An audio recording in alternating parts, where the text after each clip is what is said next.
Débarrasse-toi de toutes ces choses qui te tracassent. Dis-nous, qu'est-ce qui se passe? Si c'est en notre pouvoir, nous t'aiderons avec plaisir. Pour ma part, je trouve ça très incorrect. Que vous interveniez dans ma vie. Et surtout toi, Roberto. Puisque tu es mon mari, tu es censé me respecter. Et non parler de notre vie privée à des gens que tu ne connais pas. Et surtout à mes collègues de travail. Et mon patron. Max, je regrette sincèrement que cette affaire soit arrivée jusqu'ici au travail. Mais Roberto et moi, on est en train de traverser une période difficile. Comme n'importe quel couple. Il invente toujours des choses sur moi. Ouais. Et pourquoi inventerait-il une chose aussi grave, comme par exemple que tu es recherché par la police? Parce qu'il est jaloux de toi, Max. Explique-lui, chérie. Que c'est pas la première fois que tu inventes des choses sur moi et que tu me fais vivre cette honte. C'est vrai! C'est vrai, ma chérie a bien raison. Ce qui se passe, c'est que moi, parfois, je dérape. Je suis un peu instable. Et j'invente des histoires, oui. Mais je le fais aussi parce que je l'aime beaucoup. Parce que je deviens jaloux, n'est-ce pas, ma belle? Oui, mon amour. Entre mon patron et moi, il n'y a rien. Non? N'est-ce pas, Max? Non. Et il n'y a jamais rien eu. Et il n'y aura jamais rien. Le sujet est clos. Allez, on peut y aller. Astrid.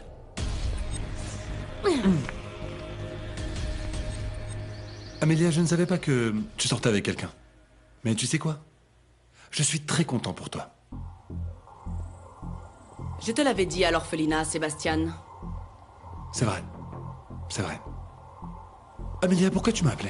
Il se passe quelque chose de bizarre avec Julia. Je l'ai appelé et Chelso a décroché. Cet homme-là tient sous son contrôle, sous la menace, comme dans un piège. Pour qui il se prend, celui-là? Chelso est l'homme que mon père a choisi pour Julia, un point c'est tout. Non mais Julia ne l'aime pas. Elle m'aime moi et moi je l'aime aussi. En quoi cela peut être aussi difficile à comprendre? S'il te plaît, Sébastien, j'ai besoin que tu lui dises que tu parles avec elle, je ferai n'importe quoi pour notre amour. C'est comme ça que tu espères faire disparaître ce dégoût que je ressens pour toi, en me frappant? Ces caprices de petite fille gâtée, tu peux les faire à ton papa. Lui, il est habitué. Mais avec moi, tu vas apprendre à être docile. Mon épouse. Et je vais te faire passer l'envie de te moquer de moi.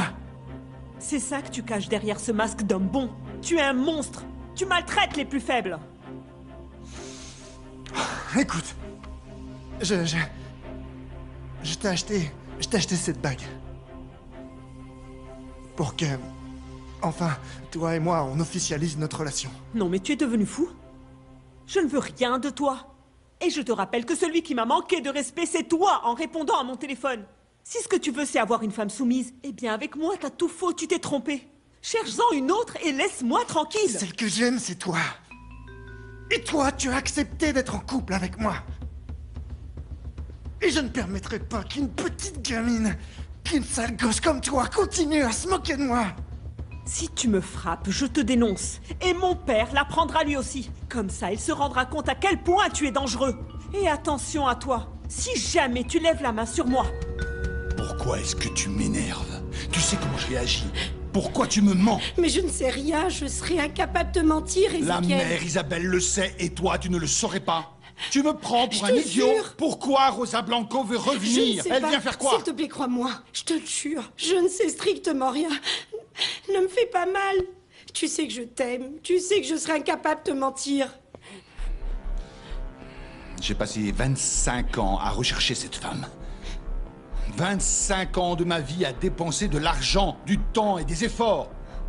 Et tout d'un coup, elle réapparaît comme ça, de sa propre initiative. Moi, je trouve ça quand même bizarre. Pourquoi tu me poses toutes ces questions, Ezekiel? Mais dis-moi, qu'est-ce que Rosa Blanco t'a fait? Tu n'as même pas réussi à la trouver. Toi, tout ce que tu as, c'est une référence à son prénom de l'époque. Une référence très importante pour savoir quoi faire quand elle réapparaîtra. Tu veux la tuer, elle aussi, hein? Aussi? Si quelqu'un t'entendait, il penserait que j'ai tué d'autres personnes. Va-t'en. De chez moi, tout de suite. Ici, c'est la maison de Max. S'il te plaît, respecte ça, Ezekiel.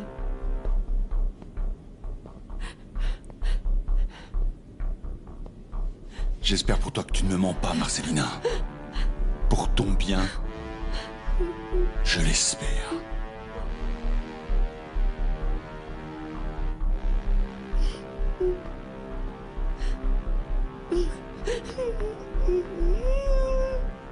Qu'est-ce que ce monstre vous a fait, madame? Ah non, je t'en prie, ne dis rien, Max.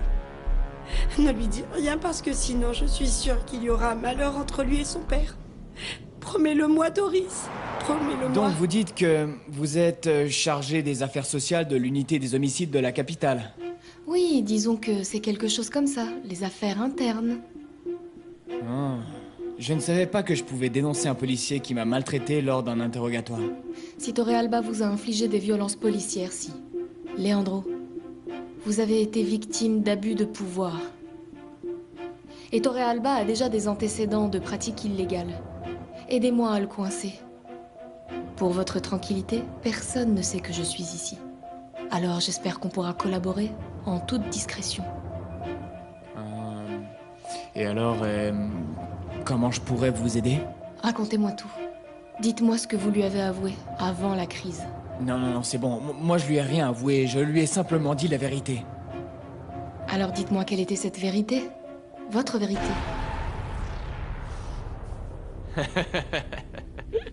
Tu sais quoi? J'ai adoré entendre de ta bouche. Mon mari. Ça sonnait bien, ma sauvage. Espèce d'ordure. Plus jamais dans ta misérable vie, tu n'oseras poser le moindre doigt sur moi, sinon je te tue. Est-ce que t'as bien compris? Tu te trompes, ma petite sauvage. Ici, c'est moi qui dicte les règles du jeu, pas toi. Et tu devrais rester tranquille.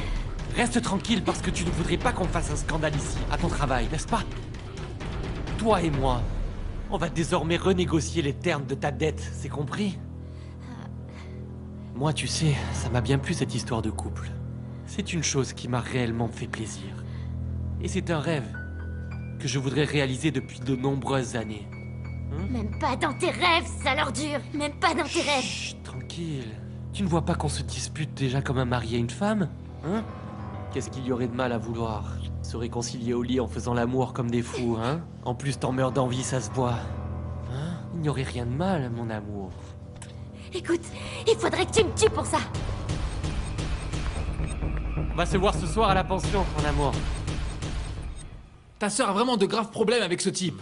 Est-ce que tu crois sérieusement qu'elle l'aime? Tu crois qu'elle sera heureuse dans sa vie avec ce type? Et qu'est-ce que tu comptes faire, dis-moi? Organise-moi un rendez-vous avec elle. S'il te plaît, je t'en supplie. Il faut que je lui explique que je n'ai pas volé son idée. Que je n'ai plus rien à voir avec l'enlèvement. Ce n'est pas une bonne idée. Si jamais papa découvre que... Je me fiche de ce que pense papa. Je suis un adulte maintenant. Calme-toi. Et je peux décider sans sa permission d'aimer une femme si je veux. Je vais appeler Julia. Et elle décidera de ce qu'elle veut faire. Ça te va? S'il te plaît. Julia. Oui, Sébastien. Attends une minute, s'il te plaît. C'est mon frère Sébastien. Tu vas être jaloux de lui aussi? Pardon, je t'écoute. Oui, bien sûr qu'on peut se voir. Ça me fait plaisir de faire quelque chose avec toi. Tu sais à quel point je t'adore et ce serait génial de partager ça avec toi. Oui, pour toi je ferai n'importe quoi, mon curé adoré. À plus tard, au revoir. Comme entre toi et moi il n'y a pas de secret, que voulait ton frère? Ça ne te regarde pas. Tu me prends pour un imbécile, c'est ça? Avec qui tu as rendez-vous? Si tu veux crier, moi aussi je peux crier. Et je le fais parce qu'ici c'est chez moi. Alors va-t'en maintenant, parce qu'ici c'est pas ta maison. Ah, et tu peux reprendre ta bague avec toi et la donner à la première fille que tu croises en sortant d'ici. Parce que moi, jamais, je ne serai ta femme. Et puis je fais ce qui me chante avec ma vie, t'as compris? Tiens, ça va te calmer.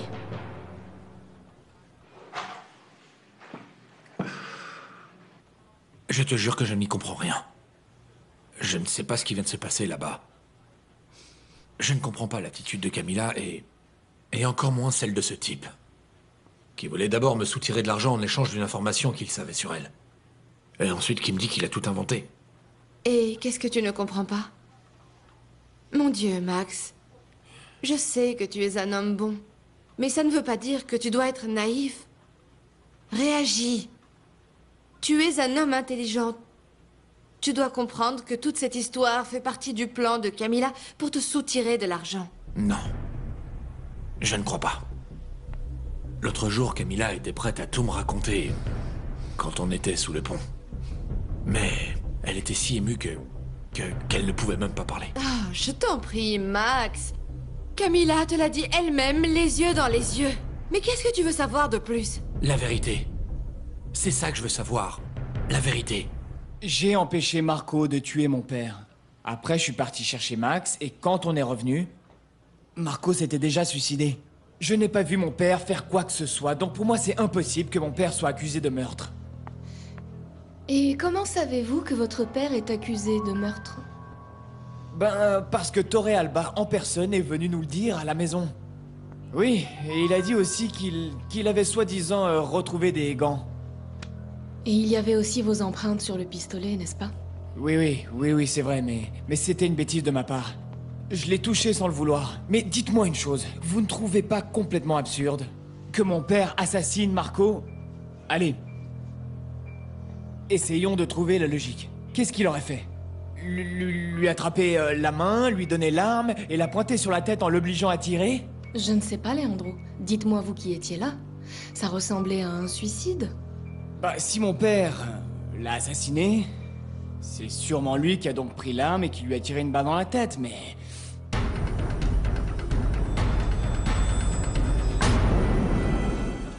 Continuez sans peur. Nous sommes sur la bonne voie. Que signifie ce « mais » ? Écoutez, Marco était un type très agressif.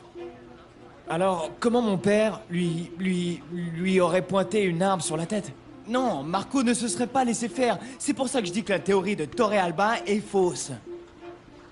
Et vous, qu'en pensez-vous? Qu'est-ce qui aurait pu se passer pour que Torrealba pense une chose pareille? Bon, à mon avis, Torrealba pense que mon père a assommé Marco en le frappant et qu'il a manipulé la scène pour faire croire à un suicide. Mais c'est n'importe quoi. Mon père n'aurait jamais fait une chose pareille. C'est absurde. Et pourquoi avez-vous touché l'arme? Pour que ça ressemble vraiment à un suicide? C'était un acte bête. Je n'ai rien dit à la police parce que Torrealba était quelqu'un de très violent. Je vous l'assure. Et cette femme, qui est-ce? Bien, nous allons arranger ça.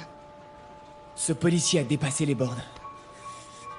Est-ce que vous voulez porter plainte contre lui? Non. Moi, je veux juste clore cette affaire. Non, c'est bon. Alors je constate que j'ai perdu mon temps ici.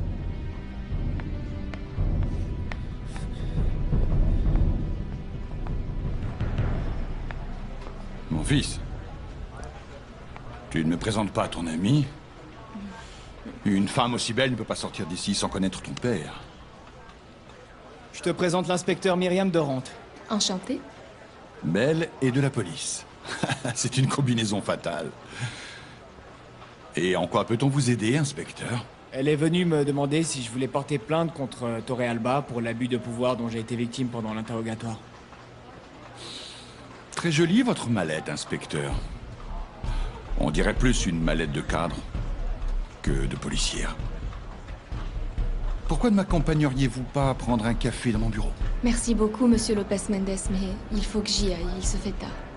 Vous savez, ça fait quelque temps que je recherche une mallette comme celle-là pour ma secrétaire. Elle a dû coûter cher, non? Où l'avez-vous achetée? Je ne me rappelle pas, ça fait très longtemps. Mais venez. Venez dans mon bureau qui est juste ici pour prendre un petit café. Parce que cette histoire de porter plainte contre le capitaine de la police, ce n'est pas rien. Alors venez et vous me raconterez tout autour d'un bon petit café. Qu'est-ce qu'il y a, maman? Doris, qu'est-ce qui se passe ici? Je ne sais pas. Quand je suis sortie de la cuisine, votre mère était déjà comme ça, nerveuse. Et c'est pour ça que je lui ai fait un thé et qu'elle a pris un calmant. Dis-moi la vérité, maman. Qu'est-ce qui se passe? Non, rien, y a rien, mon amour. Mais tu sais comment je me suis sentie seule sans Astrid. Tu sais, j'aimerais bien la voir plus souvent pour discuter avec elle, me distraire un peu et arrêter de penser à toutes ces choses qui me tourmentent. D'accord, maman. Mais calme-toi, hein? Je vais appeler Astrid pour qu'elle vienne te tenir un peu compagnie, d'accord? C'est une bonne idée.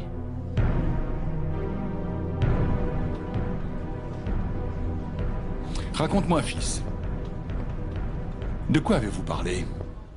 Bah écoute, papa, elle fait partie du service social de l'unité des homicides et elle s'occupe de protéger les témoins de la violence policière. Très bien, très bien.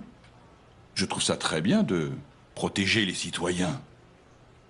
Mon fils, va dire à Nancy, s'il te plaît, de nous apporter du café. Il faut recevoir l'inspecteur comme elle le mérite. Oui, bien sûr, tout de suite, je m'en charge.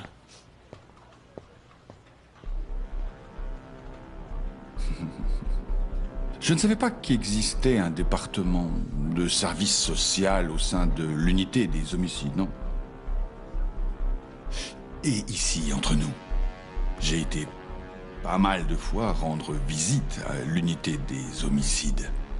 Oui, c'est parce que c'est un département relativement nouveau au sein de l'unité. Aussi nouveau que les chaussures que vous portez. Vous devez être bien payé alors. Parce que cette montre, ces bijoux, ce tailleur, ils coûtent très cher. Sans parler bien sûr de votre mallette. Serait-ce que la police s'efforce désormais de montrer une image plus sophistiquée? Ou serait-ce que Fausto Aragon vous a engagé? Je n'ai pas envie de partir, mais j'ai beaucoup de travail au bureau. Et si Sébastien le souhaite, il peut venir avec moi pour que je lui confesse que je suis amoureux d'une fille. Arrête. Va vite travailler, espèce de fainéant. Gregorio, bonne chance pour la suite. Merci. Sébastien, au plaisir.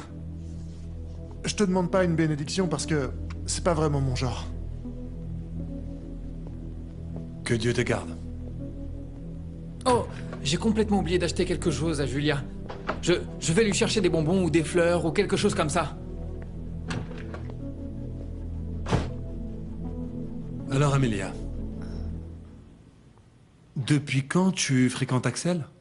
Ça ne fait pas très longtemps, en fait. C'était un coup de foudre ou vous vous connaissiez déjà? On s'est rencontrés lorsque tu étais en Espagne. Alors, si je comprends bien, cela veut dire que c'est une réconciliation? Non. On est sortis un peu ensemble, mais il ne s'est rien passé parce que... Moi, j'étais amoureuse de toi, Sébastien. Et ça veut dire que maintenant il se passe quelque chose? C'est quoi cet interrogatoire? Et c'est quoi cet intérêt soudain pour ma vie maintenant? Ah, salut ma chérie. Ne me touche pas, j'ai mal partout. Ah, d'accord. Je peux dire à Cruz de te préparer le jacuzzi ou un bain bien chaud pour te relaxer? Non.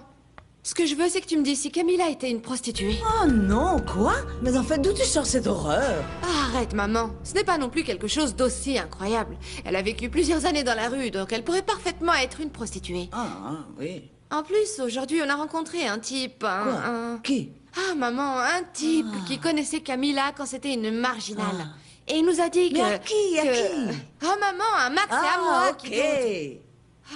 Le truc, c'est que moi, j'ai besoin d'en savoir plus sur Camilla. Il faut que j'arrive à faire baisser cette sauvage dans l'estime de Max. Cet idiot continue de penser à elle et j'en ai assez, moi. Max? Oh, salut, mon amour. J'étais justement en train de parler de toi.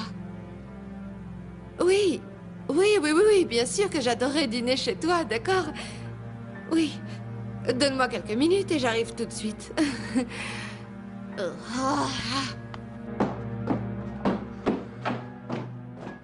Je suppose que vous savez quel risque vous encourez en venant ici, dans le bureau de mon fils, pour lui soutirer des informations. J'insiste. Je ne sais pas de quoi vous parlez. Vous savez ce que je trouve très mal? C'est que vous soyez allé dans le bureau de mon fils, lui soutirer des informations, simplement parce qu'il est malade. Vous ne pouvez pas prendre ma mallette, et encore moins me retenir ici.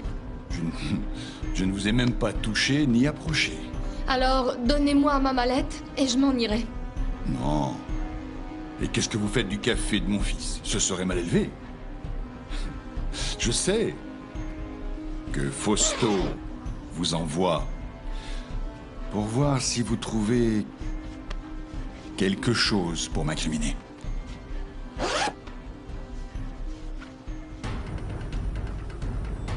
Ah, mais regardez ce que je viens de trouver dans votre magnifique mallette de créateur.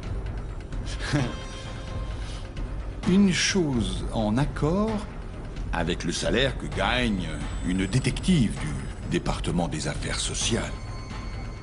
Qu'est-ce qui se passerait si je copiais l'enregistrement? J'entendrais quoi? Aidez-moi à deviner.